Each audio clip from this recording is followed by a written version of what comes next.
Hey there, I'm John, And I'm Josh.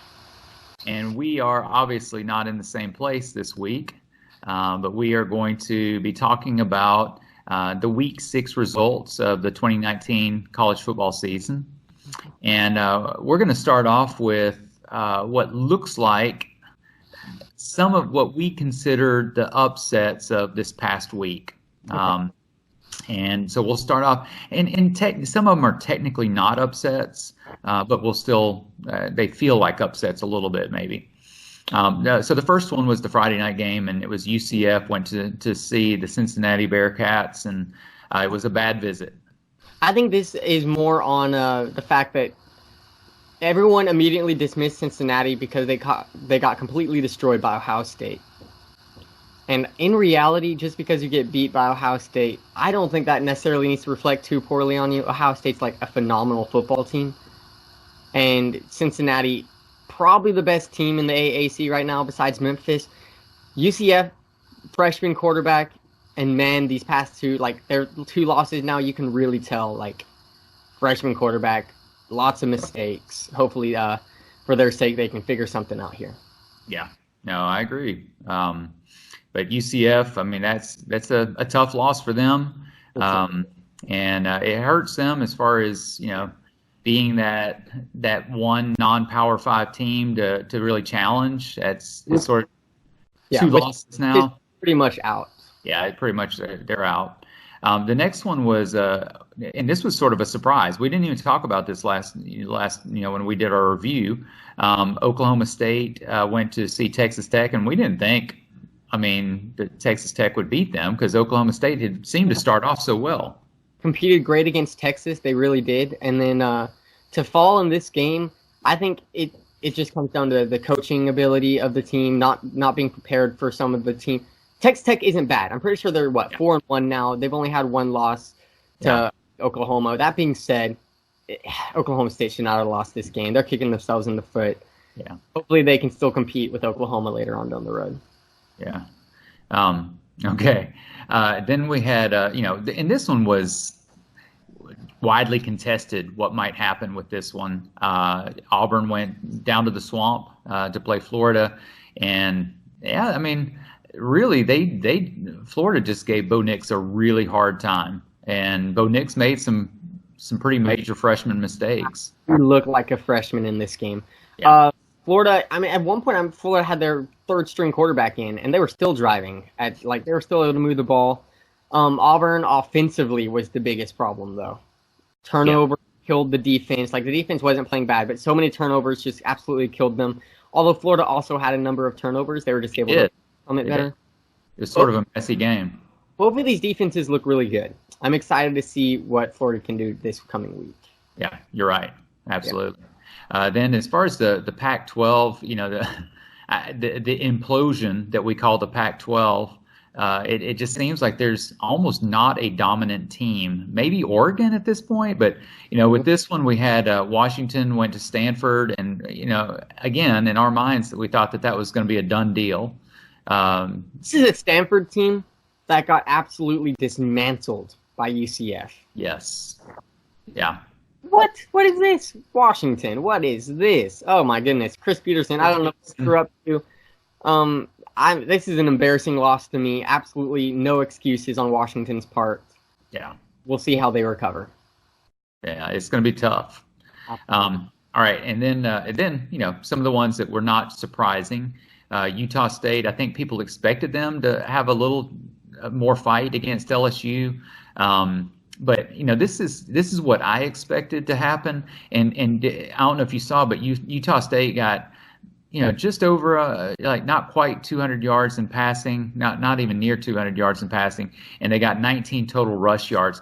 That's the key right there, is they could not do anything offensively, which results in LSU on the field all the time offensively.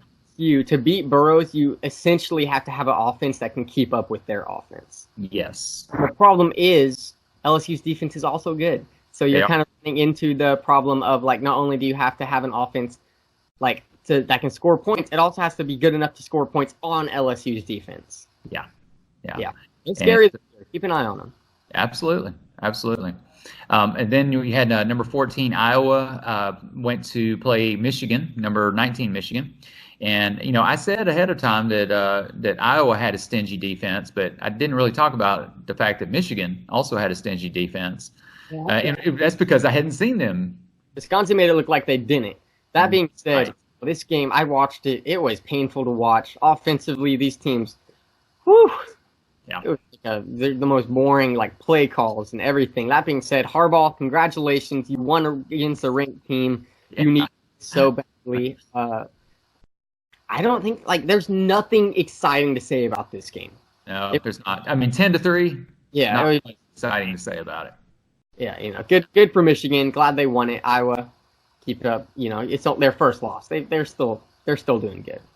Yeah. And then we had the number 3 Bulldogs went to visit the Vols of Tennessee, and it's about what I was thinking. They had me fooled in the first half. Let me tell you. They had a lot of people fooled in the first half. Holy moly, Tennessee's back. No. Tennessee didn't score any points in the second half. It was all Georgia, man. And I will say, first half football, Georgia struggled in that game. Yeah. But that was it. Second half, they didn't. Okay. And then another ranked one, which again went about like I expected. Number 25 Michigan State went to number 4 Ohio State. And Ohio State beat them 34-10. So any takeaways from this? Yeah, I think it kind of is on the same page as LSU. If you can't score against Ohio State, if you can't, then Fields he's gonna have a amazing day on you. He's gonna throw for 300. I don't know how many he did in this game, but 34 points is enough that if you're not scoring points yourself, you're not gonna be able to do anything. Are you saying he's gonna have a field day? No. Yeah. Okay. And then I don't know why we're even mentioning this, but you brought it up last time. Virginia Tech went to Miami, and Virginia Tech, after that horrendous last week, actually pulled off a win in a tight one against Miami, 42-35. So, they started their new quarterback, Virginia Tech did, and he, I think he had 3 passing touchdowns, 1 rushing touchdown. His stats weren't amazing, but at least he's scoring. I think the biggest issue in this game was the fact that Virginia Tech was up 28-0 in the first half. That is an issue. And he almost came back and won. Yeah. Yeah. Before we move on to my upsets, 2 things to say. 1, Wisconsin got another shutout. I know it was against Kent State or something, but they did. They had another shutout, and I think it was against Kent State. I think 4 of their 5 games now they have shutouts or something. That's worth mentioning. Blows my mind. Holy moly, good for them. That's some good defense. Just a shout out to my Boise State Broncos. Hank Bachmeier is now the only true freshman in the country with who's undefeated. Don't know how long it'll last. We definitely saw a lot of flaws in that UNLV game, which we shouldn't have seen. But hey, only undefeated true freshman right now. Thanks, Bo Nix. Appreciate it. Okay, on to the upsets. And you were close, but no on both of these. They both came down into the fourth quarter, which I think when you're picking upsets, if it's close, that's almost a win in my mind. Mm-hmm. But California went to number 13 Oregon, and my Pac-12 streak has finally ended. No. Yeah, that's right. No. Pac-12 let you down. 17-7. Defensively, I'm surprised they were able to hold Justin Herbert to as little as they did. Offensively, it's Oregon. How can you not score on Oregon? Yeah. I mean, come on, California. Whatever. And then my other upset, which I didn't get 0-2 this week, Texas at West Virginia. It was super close. Yeah. Way to the end. The score, it's an 11-point ball game in the end, but I'm pretty sure Texas got some late points right there at the very end.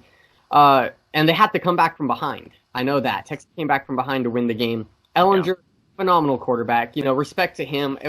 I just thought maybe they could slip up on this one. Looking forward to the Oklahoma game. They didn't. Good for you, Texas. I hope you can compete with Oklahoma. Maybe slow down Hurts some. Who knows? But 0-2 this week. That makes me 6 for 13 on the season or something. Not too great, but hopefully next week I can do better. Well, nobody tends to do great with upset picks. So I'll take the fact that I've gotten a couple so far. If you can get close to 50%, you're doing really well. This is true. Yeah. All right. So that was the Week 6 results, and join us when we talk about what's going to happen in Week 7.